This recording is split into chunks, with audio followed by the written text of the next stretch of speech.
மத்தேயு நற்செய்தி 21ஆம் அதிகாரம். வெற்றி ஆர்ப்பரிப்போடு இயேசு எருசலேமில் நுழைதல்.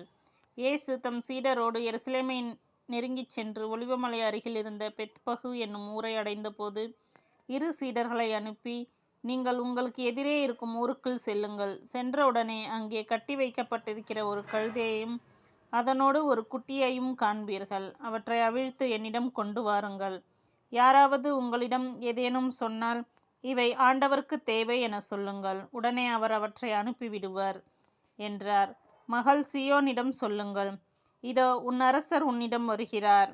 அவர் எளிமையுள்ளவர், கழுதையின் மேல் ஏறி வருகிறார், கழுதை குட்டியாக மறியின் மேல் அமர்ந்து வருகிறார் என்று இறைவாக்கினர் உரைத்தது நிறைவேறவே இவ்வாறு நிகழ்ந்தது. சீடர்கள் போய் இயேசு தங்களுக்கு பணித்தபடியே செய்தார்கள்.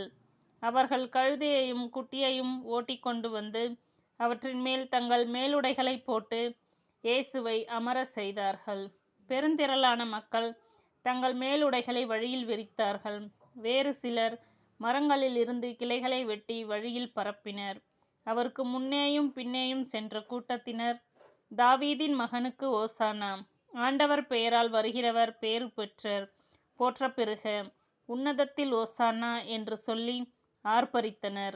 அவர் எருசலேமுக்குள் சென்றபோது நகரம் முழுவதும் பரபரப்படைய, இவர் யார் என்னும் கேள்வி எழுந்தது. அதற்கு கூட்டத்தினர், இவர் இறைவாக்கினர் இயேசு, கலிலேயாவில் உள்ள நாசரேத்தை சேர்ந்தவர் என்று பதிலளித்தனர். இயேசு கோவிலை தூய்மையாக்குதல். பின்பு இயேசு கோவிலுக்குள் சென்றார். கோவிலுக்குள்ளேயே விற்பவர்கள் வாங்குபவர்கள் எல்லாரையும் வெளியே துரத்தினார். நாணயம் மாற்றுவோரின் மேசைகளையும் புறா விற்போரின் இருக்கைகளையும் கவிழ்த்து போட்டார். என் இல்லம் இறைவேண்டலின் வீடு என அழைக்கப்படும் என்று மறைநூலில் எழுதியுள்ளது. ஆனால் நீங்கள் இதை கள்வர் குகையாக்குகிறீர்கள் என்று அவர்களிடம் சொன்னார். பின்பு பார்வையற்றோரும் கால் ஊனமுற்றோரும் கோவிலுக்குள் இருந்த அவரை அணுகினர். இயேசு அவர்களை குணமாக்கினார். அவர் வியத்தகு செயல்கள் செய்வதையும் தாவீதின் மகனுக்கு ஓசானா என்று கோவிலுக்குள் சிறு பிள்ளைகள் ஆர்ப்பரிப்பதையும் கண்டு தலைமை குருக்களும் மறைநூல் அறிஞர்களும் கோபமடைந்தனர்.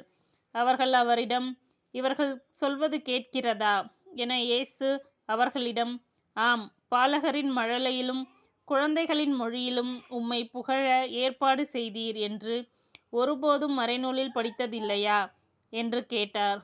பின்பு அவர் அவர்களை விட்டு அகன்று நகரத்திற்கு வெளியே உள்ள பெத்தானியாவுக்கு சென்று அன்றிரவு தங்கினார்.